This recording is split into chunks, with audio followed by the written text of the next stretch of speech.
2019, let's say there are two restaurants on the same Mumbai street, both charging 400 rupees per meal.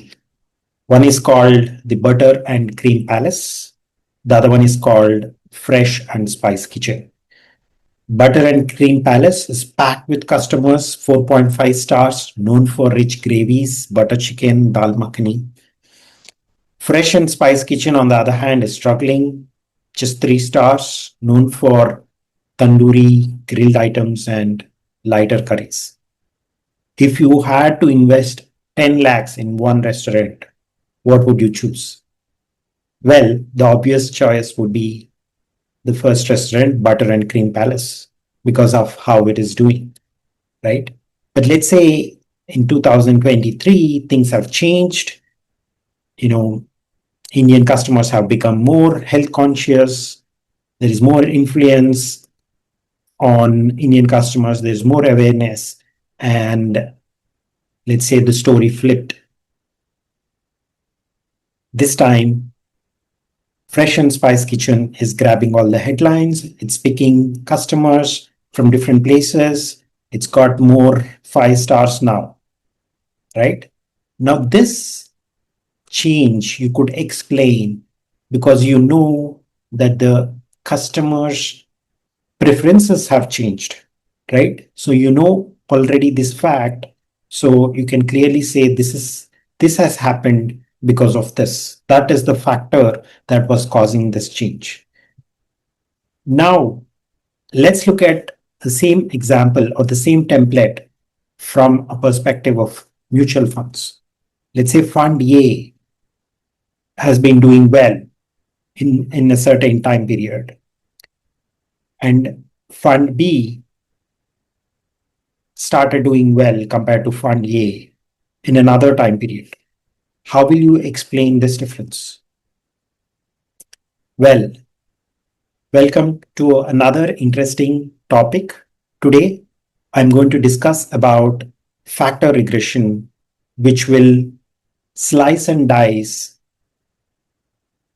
a mutual fund into certain underlying attributes that will tell you how the fund is performing and what is actually causing those returns. What are the attributes or the ingredients that is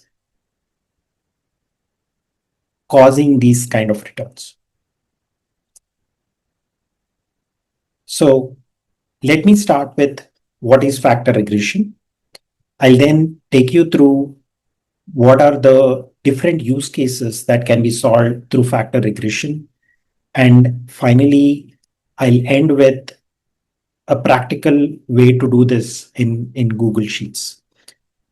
In another episode, we'll take certain examples like, mutual funds or stock portfolios and show you how different funds are performing from a factor regression standpoint. Now, let me start with what is factor regression. So right now, if you see, most people analyze mutual funds by looking at, past 1 year, 3 year, 5 year returns, right? They also look at, the ratings, and, from some of the research firms, they give 4 star, 5 star, right? But that doesn't help. That doesn't tell you what is causing these returns. So factors kind of are the ingredients that drive performance of a fund. Knowingly or unknowingly, fund managers take a certain exposure, right?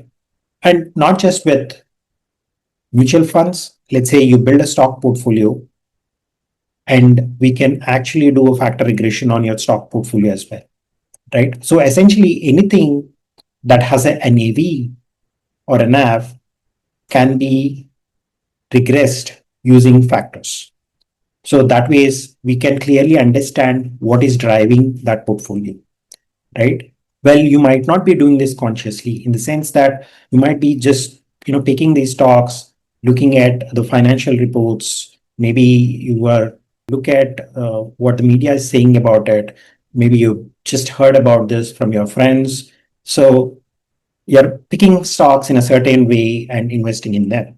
right? But when you actually do factor regression, you will see what factor is leading to it. Is it momentum? Is it value? Is it something else? So that is essentially, in simple terms, what factor regression does.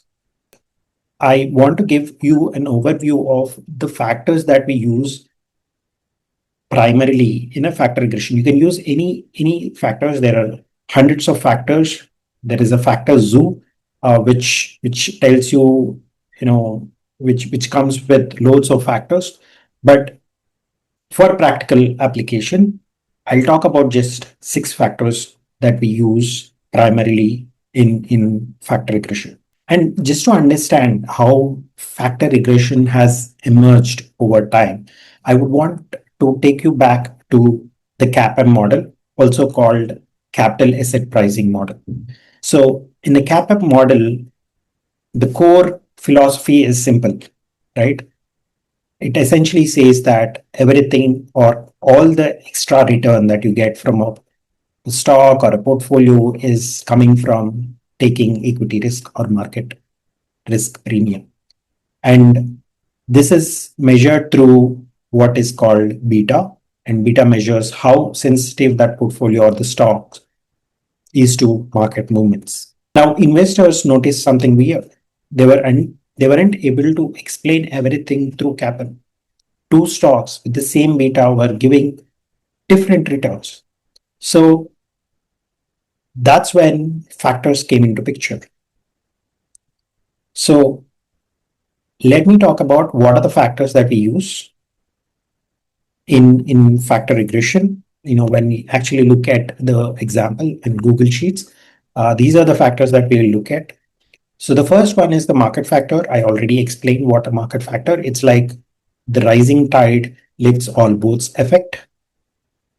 So that's the overall market movement. The second factor is called SMB, small minus big, also called as the size factor. So what essentially it means, if you have a positive and a significant coefficient with SMB, that essentially means the fund or the portfolio is tilted towards small caps over large caps. The third factor is called HML, high minus low, also called as value factor. High minus low indicates book to market ratio. So a stock with high book to market ratio essentially means it's a cheap stock. So, or it's not valued high. The fourth factor is RMW, also called as quality factor. RMW essentially means robust minus weak. So this is also a profitability factor. Looking at companies, quality companies with strong profits, the higher the coefficient here essentially means the fund or the portfolio is tilted towards profitability versus non-profitability. The fifth factor is CMA, conservative minus aggressive, also called as investment factor. So essentially means whether we are looking at conservative capital allocation or an aggressive expansion, right? So a high coefficient of CMA essentially indicates that companies are careful about their capital allocation versus companies that are aggressively spending. The last factor is the familiar factor, WML, winners minus losers, also called the momentum factor. I think I need not explain this further. So the 6 factors is what matters for us. Now, let me give you a glimpse into what regression is with a simple example. Let's say you are trying to understand the salaries of all the software engineers in India, right? And you feel one of the major factors that drive salaries of a software engineer is the number of years of experience. So essentially, it means you're assuming that, with number of years of experience, the total salary would also increase. Now, in order to prove that hypothesis, you will need to get some data. right? So you'll collect data from many software engineers. On one column, you have the number of years of experience, and another column, you have the salaries of the respective employees. So then you try to understand the relationship between the number of years of experience and the salary. Now, once you have this data, you can put this on a graph where the y-axis is the salaries and the x-axis is the number of years of experience. So you see these different dots for each employee, right? So this employee correspond to certain number of years of experience and salary. Then there's another employee here with another years of experience and salary, right? Now, if I ask you if there is a relationship, it is very hard to tell from this picture. So that's when you draw a regression line. So let's say it turns out to be something like this. So when you see this, you see that this regression line, not all the dots are present on the regression line, but it is mathematically drawn in such a way that it has the minimum distance from all the dots that are present in this graph. Now, I don't want to get into more technicalities, but assume that this is optimized for the distance between all the dots and the regression line. Now, this closely explains the relationship between the number of years of experience and the salaries. Let's assume the equation is y is equal to 5 plus 3.5x. So y here is salary and x here is years of experience. Now, let me explain what are the key metrics or key elements that you need to look at in a regression line. The first one is called intercept. So you can see here 5 is the intercept here. In this case, it is 5 lakhs. So essentially, this means that if you do not have any years of experience, your base salary is 5 lakhs. So someone who's joining fresh out of college would earn 5 lakhs is what this equation essentially tells. In a mutual fund regression, this intercept is called alpha. So assuming all other x variables are factors, this explains how much has the manager generated on top of the factor-based returns. So it's important to understand or look at an intercept in a factor regression to understand what is the alpha generated by the fund manager. The second key element in a regression line is coefficient. Coefficient here is 3.5 lakhs. This is also the slope of the line. In this case, we're just talking about one variable to explain another variable. So you're using years of experience to explain the salary. So it's very simple to understand, but when you have multiple variables trying to explain the outcome. So for example, we not just look at number of years experience. Let's say we are also looking at the kind of degrees that they have. Let's say we are also looking at the age of the person. So when you add more and more variables, generating this equation and trying to understand this might get a little complicated, but for simplicity, this is the slope of the line. And this also helps us understand what is the magnitude or the strength of the relationship between these two variables, right? So with every additional year of experience, your salary increases by 3.5 lakhs is what this coefficient tells you. By the way, the coefficient can also be negative, in which case the understanding is that these two variables have an inverse relationship. That essentially means with number of years of experience, the salary would actually reduce.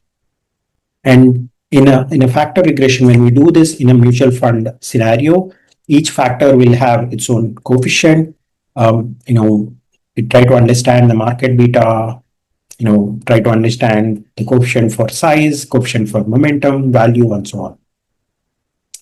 And the last key metric that is important to look at when we do regression is statistical significance. Statistical significance essentially tells you the chance of seeing or observing a certain result. Let's take an example. Let's say you have a coin and you've tossed it 100 times and you get 80 heads and 20 tails. Now, when you look at the probability of it, that should be very low, right? It's about probably 0.01% of the time that would happen. So in this case, since chance of that happening is very low, you might likely conclude that the coin is actually biased. In a similar fashion, you try to understand the significance of coefficients, the significance of the intercept, and the significance of the relationships using statistical significance. While we can see the number or the coefficient for each of these variables, it might actually turn out that it is statistically not significant. So you need to then take it with a pinch of salt, depending on what p-value are you seeing. P-value is essentially the probability value. Like I mentioned, it's the chance of seeing that result. So typically, for all practical purposes, anything less than 5% is concluded as statistically significant, and anything greater than 5%, we assume it's not statistically significant. So now that I've talked about what factor regression is, and we also understood the basics of regression, I want to give you some more use cases of where can this be applied. The first use case is what I call the hidden twin problem. How can you avoid redundant diversification in your portfolio? I want to state that these are just example data. This is not actual data. So just try to understand the concept behind it. We'll look at the actual data in the next episode. So let's say a portfolio of a person has these 5 funds, right? One might assume that they are all of different AMCs and different fund managers and different names. So this must be very well diversified, right? So this is where factor regression can be very helpful, right? Assume you do a factor regression on all these funds and you get these kind of coefficients for each of these factors. And if you notice, they are very, very close. The market coefficients are very close. So is size, value, momentum, and quality. So essentially, it means this person is not holding 5 different funds. They're holding the same fund 5 times. So they are very, very highly correlated. So this way, you can actually understand if your portfolio is well diversified or not using factor regression. Let me talk about another use case. I call this the style drift detector. So when fund managers don't tell you what's happening behind the scenes, this really helps. Let's say a fund has been performing very well and suddenly stopped working, right? In this case, you can see in these different periods when it is working, what was the style, and when it is not working, what was the style, right? Assuming they moved from one factor to another factor, there is a style drift that kind of explains why this fund stopped performing. Then comes the third use case. I call this the smart beta validator. Are you paying for something you can replicate? I think we've touched upon this while we talked about regression. But if when you do a factor regression and you don't see a significant intercept, it kind of tells you that whatever portfolio you have created, you could might as well replicate that with passive factor funds versus using an active fund, right? So factor regression shows you if the alpha is real, or is it just factor exposure you can buy cheaper through index funds. Yeah, the fourth use case, I call this the risk exposure detective. You can find hidden risks using factor regression. Let's say someone is nearing retirement and they are asked their advisor to give a suggestion on a mutual fund. And her advisor recommended a balance advantage fund. Now, when you do factor regression on that balance advantage fund, you can really understand how much exposure does it have to equity. If you have a high market beta, you can tell that, let's say the market beta is 1.25. If the market falls by 10%, that means the fund falls by 12.5%. Let's say SMB is 0.72, that means it's heavily loaded on volatile small caps. And if WML is 0.65, let's say, then this is chasing momentum. And when there are market crashes, your momentum might not work.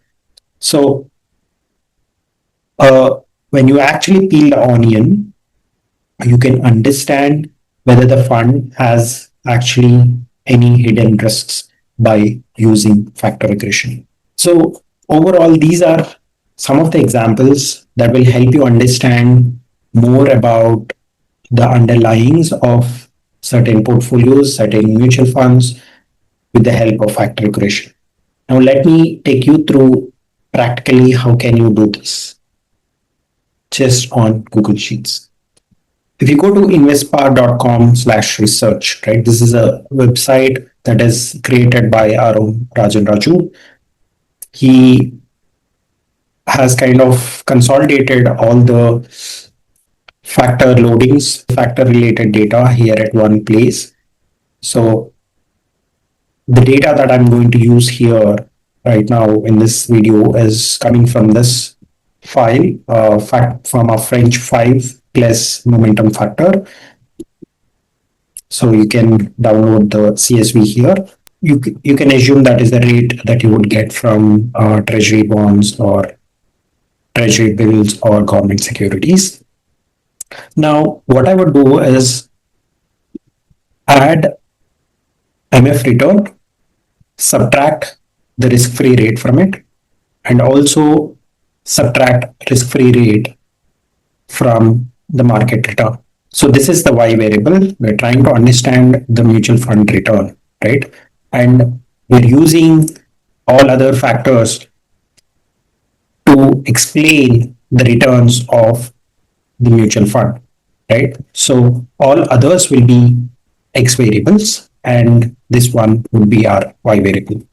For simplicity, I've taken data from 2020 May till 2025 May. So approximately 5 years. This is one of the very popular mutual funds. And here, as you can notice, we're trying to use monthly returns to do the regression. Now in Google Sheets, you can use an extension to do this regression. In Excel, you have an add-on. You can use the data analysis toolkit. Here in an extension, you can add an add-on.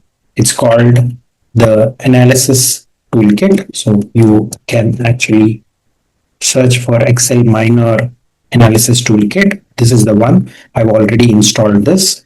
So if you want to use this add-on, you can install this as well. So I go to the extensions. I have already installed this. So I'll click on start. And then there is the side pan that opens up for you, where you can use different statistical methods on the data. Here we are interested about linear regression. So I'll go to linear regression. I'll select the Y range.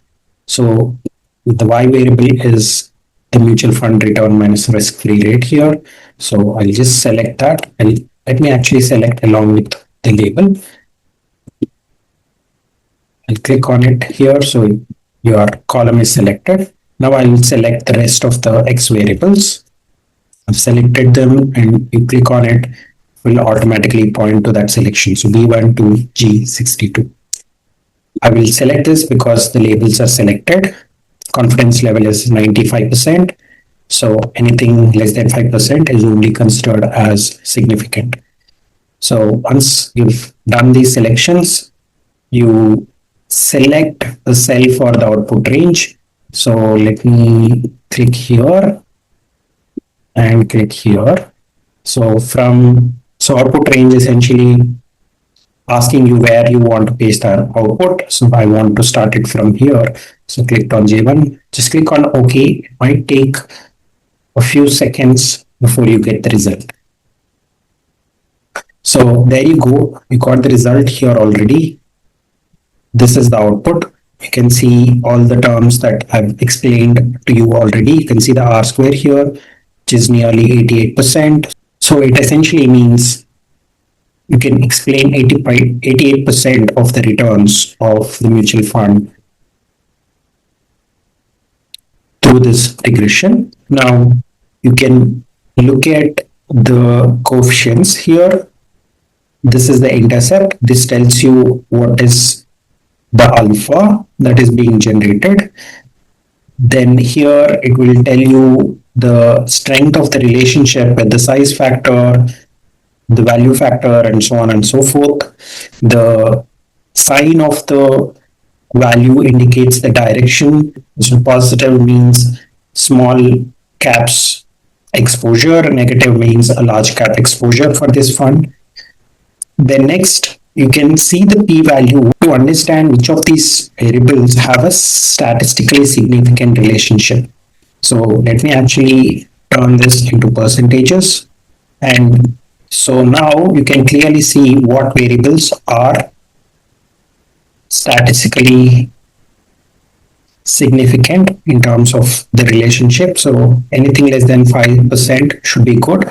So let me just select that and mark that as green.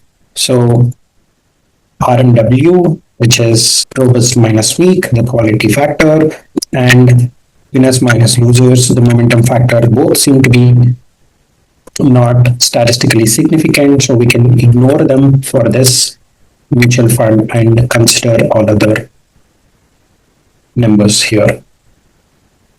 So looks like this fund is trying to generate some returns over the factors. So we're seeing some alpha, and which is statistically significant. So this way you can understand or dissect the returns of a mutual fund, a portfolio, or a stock portfolio using factor regression. So that's it for this video. I'll see you all in the next episode. Thank you.